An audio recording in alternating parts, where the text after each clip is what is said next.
correct, the bridge troll said disappointedly. You may pass. Alex clapped her hands together and did a small jump. She extended her hand out to offer the troll a handshake, but he ignored it. Instead, he crawled back below to wherever he had jumped out from. See, Alex said, once she'd met up with her brother on the other side of the bridge. I knew I'd answer it correctly.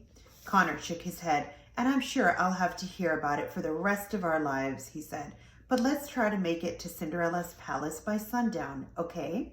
The twins continued their journey into the charming kingdom.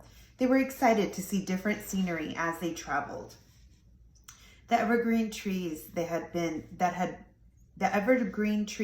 seen so much of became scarce and were slowly replaced by large oak trees. There were also vast fields of tall grass and wildflowers everywhere they looked. It's so beautiful here. They had been walking for hours and still no sign of anything. Connor was practically dry by now. Where is everything? Connor asked. The charming kingdom is a very big place, Alex said. It's going to take a while to get to the palace. It began to get dark and the twins became very worried. There was no shelter in sight. Soon the moon was their only source of light.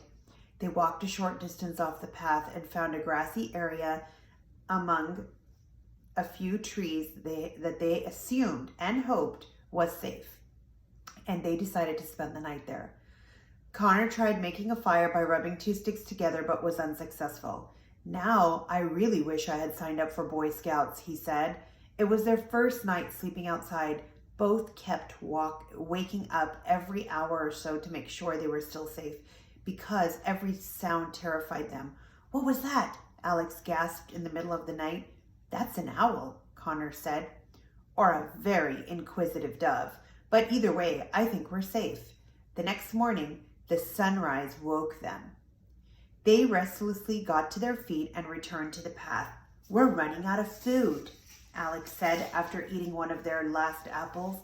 We'll have to stock up as soon as we find a market or something. I'm so tired of rolls and apples. I'm starting to think we should have asked Froggy to pack up some flies, Connor said. Gosh, I would kill for a cheeseburger. Maybe that's why everyone eats each other here. They just haven't discovered fast food yet.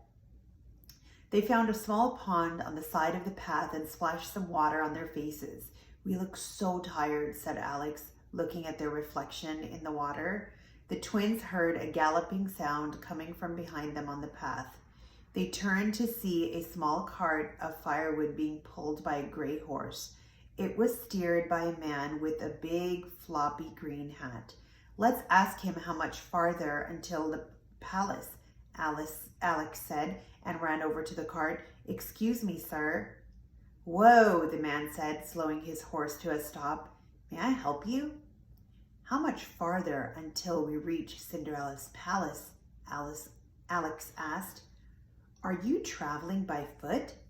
The man asked. Unfortunately, Connor said. Then it'll take you days to get there, the man said. Alex and Connor looked at each other, completely exasperated. I'm delivering this firewood near the palace tonight, the man said. I can give you a ride if you'd like. Before he could finish his sentence, Connor had already climbed aboard the cart. Thank you so much, Alex said. That is so kind of you. The twins traveled with the man for the rest of the day. Connor made himself comfortable on top of the firewood and napped almost the entire trip, waking up every so often whenever they hit a bump on the road. Alex, on the other hand, took full advantage of having an actual human to talk to from the fairy tale world. What's your name? Alex asked the man. Smithers, the man said. Where are you from? She asked. I grew up in a small village in the northeastern part of the charming kingdom, Smithers said. What's it like here? Alex said dreamily. My brother and I, haven't been around this kingdom very much. The charming kingdom is a quiet place, Smithers said. It has many small villages in the outskirts of the kingdom and many wealthy estates in the center near the palace. Have you ever been to the palace before? Alex asked. Oh yes, I make many deliveries there during the year, he said. In fact, tonight the king and queen are having a huge ball. They are? Alex's eyes doubled in size. She shook Connor awake. Connor, did you hear that? Cinderella's having a ball tonight. Isn't that wonderful? What are the chances? What? Oh, that's great, Connor said, and then immediately fell back asleep. Why are they having a ball? Alex asked. They've had one every month since their wedding, Smithers said. It's a celebration of their marriage. What's Queen Cinderella like? She asked. Absolutely beautiful, and the best queen our kingdom has ever had, Smithers said with a big grin. Not too many people were eager to accept her when she first moved into the palace, though many of the aristocratic families were upset that Prince Charming hadn't chosen one of their daughters to wed. But she's overcome all that since. Alex could tell they were getting much closer to the palace. They passed more small villages, which grew in size and population as they went along. She was so excited to be so close to people, actual people, who had spent their entire lives in the fairy tale world. She wished with all her heart she could say she'd grown up in the Charming Kingdom. Do you ever find it overwhelming? Alex asked Smithers.